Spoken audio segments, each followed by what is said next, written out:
Très bien, frère. Tu as dit que tu étais aussi franc-maçon.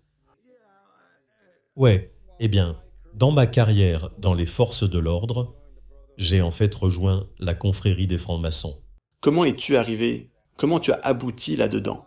Beaucoup de flics sont impliqués dans ça. Vraiment? C'est une chose que je dis que tu ne dois pas faire, mais 95% d'entre eux le font. Quel est l'avantage? Quel est l'objectif principal? Pour moi, si tu me poses la question, je pense que c'était plutôt à cause de l'histoire biblique. Ce qui m'a le plus intrigué, c'est qu'ils m'ont parlé du temple du roi Salomon et du Saint des Saints. J'ai toujours été intrigué par ça. Donc ça existe vraiment les francs-maçons? Oui, c'est une secte, quelque chose qu'il ne faut pas toucher. Je vais te le dire franchement, il y a 3 phases. La première phase est un apprenti. Mais même avant d'arriver à cette phase, il faut que quelqu'un t'en parle. Pour en devenir un, il faut le demander. L'un de mes superviseurs, qui était lieutenant,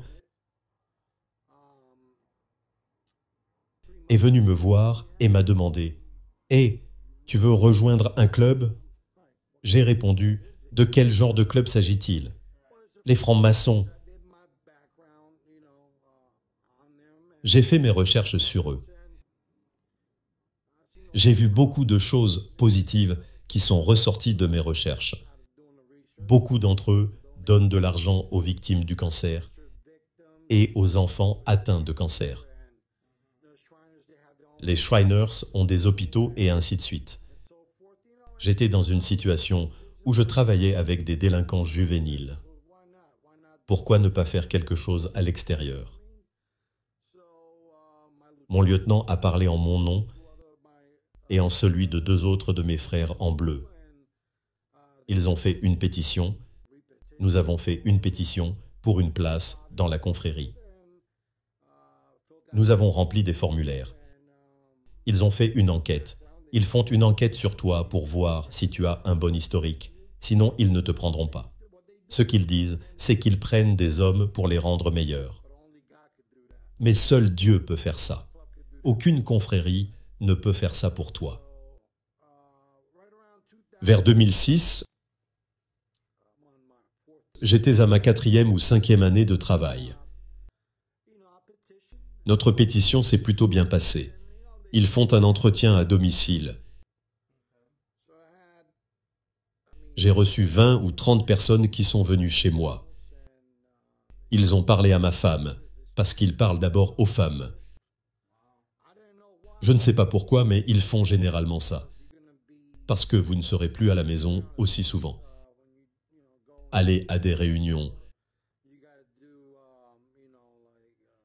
Tu dois prendre du temps pour faire du travail. En ce qui concerne les dons, la collecte d'argent pour les dons, etc.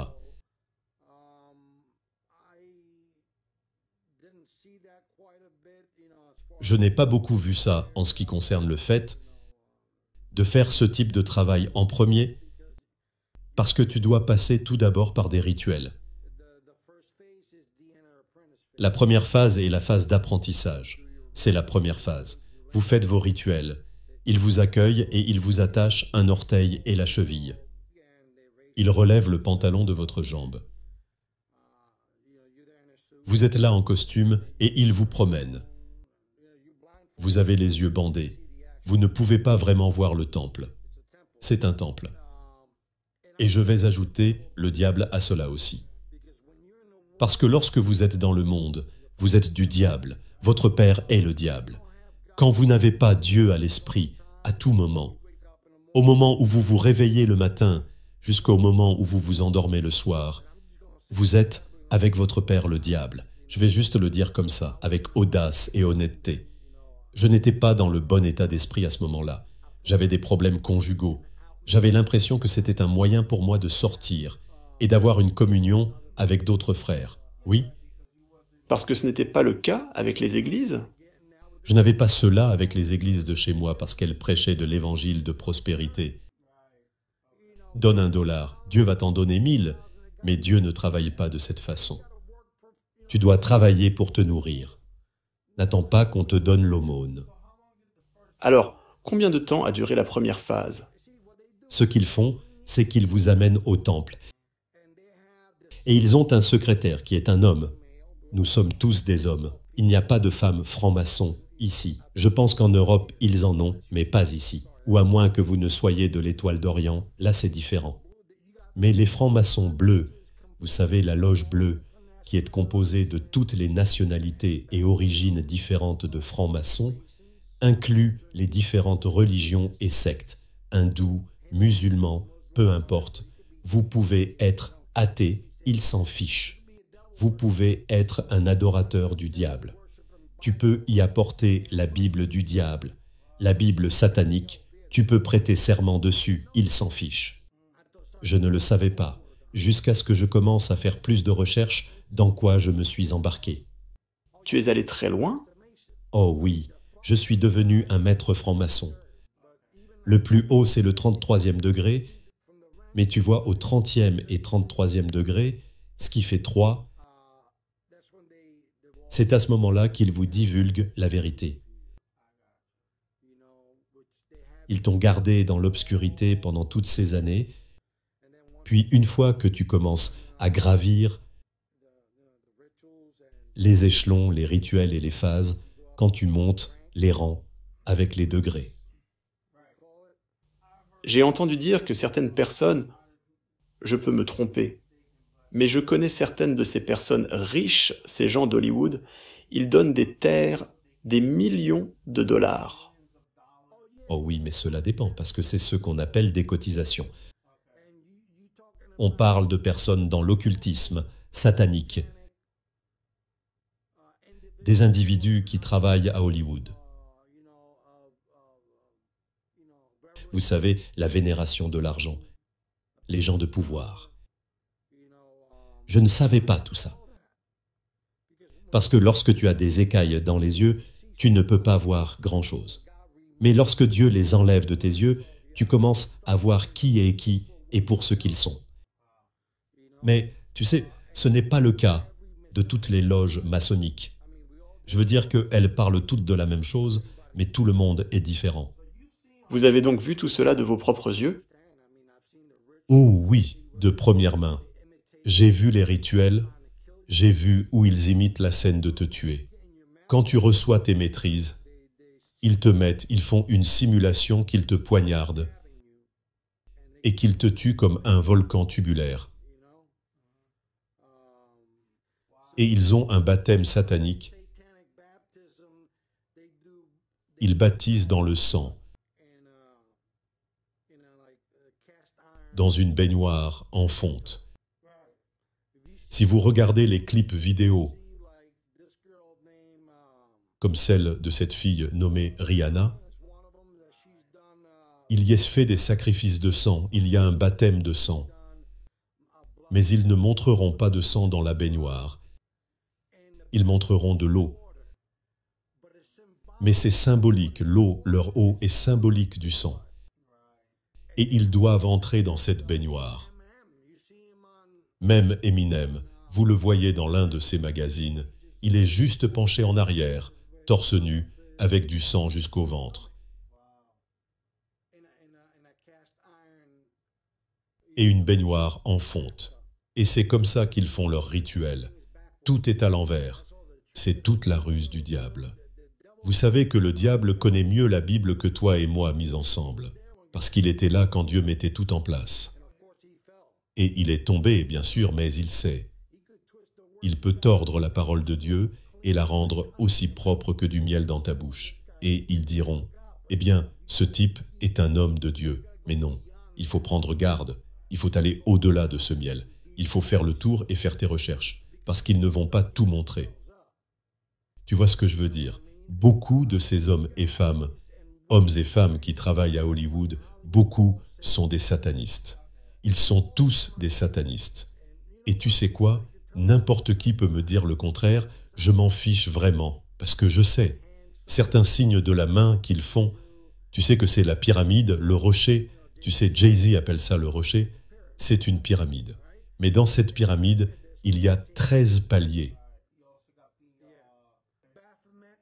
Tu as aussi Baphomet, qui est le dieu des Templiers. Ok, je vais poster l'image comme tu le dis. Je mettrai l'image. C'est un visage de chèvre, avec des cornes, une poitrine de femme, et la moitié inférieure restante d'un homme, puis les pieds d'une chèvre. Donc, il vénère ça. C'est Lucifer. C'est dégoûtant. Ils mangent des matières fécales, ils boivent de l'urine. C'est dégoûtant. Je n'ai jamais fait ça. Je n'ai jamais été assez haut pour faire quelque chose comme ça. Mais quand tu es là-haut et qu'il t'expose tout, du 30 au 33e degré, tu sais que tu es fini. Tu dois te vendre au diable à ce moment-là. Et puis non seulement ça, tu as juré de garder le secret? Ouais. Tu dois jurer de ne jamais divulguer aucune information, mais de toujours protéger et aider ton frère. C'est tout. Donc, exactement de la même manière que nous essayons d'étendre le royaume de Dieu, ils le font dans l'autre sens? Ils le font dans l'autre sens. Oh oui, c'est satanique au fond. Ce pays tout entier n'est pas basé sur le christianisme. Il est satanique de la tête aux pieds. Ces gens sont sataniques au fond. Ils ne croient pas en Dieu. Ils détestent Dieu. Parce que leur Dieu, c'est Lucifer. Et j'étais impliqué dans ça. J'ai rencontré des sorcières avant. Elles se sont révélées. Parce que quand tu étais dedans et que tu en sors, tu vois ce qui m'a fait sortir, c'est l'amour, la grâce et la miséricorde de Dieu.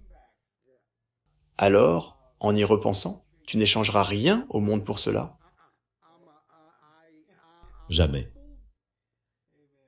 Je suis humble à la puissance 20. Tu sais, je ne changerai rien parce que le Très-Haut a quelque chose à voir avec ça. Et je ne le savais pas. Je pensais que c'était juste des choses. Tu fais quelque chose que tu n'es pas censé faire et tu récoltes ce que tu as semé. Une grande partie consistera à récolter ce qu'on a semé. Ne vous méprenez pas. Mais l'essentiel de cela, c'est Dieu qui m'a brisé depuis l'adolescence, jusqu'à ce que j'ai la quarantaine maintenant. Donc, je suis un type de personne différent maintenant. Tout ce qui m'a été enlevé et que je pensais m'avoir été enlevé, Dieu me les a rendus avec des intérêts. Alors tu sais, parfois, quand je suis avec d'autres frères et sœurs et que je partage avec eux des parties de mon témoignage ou tout ce qui leur est utile pendant le combat spirituel, ils disent « Comment tu as pu t'en sortir ?»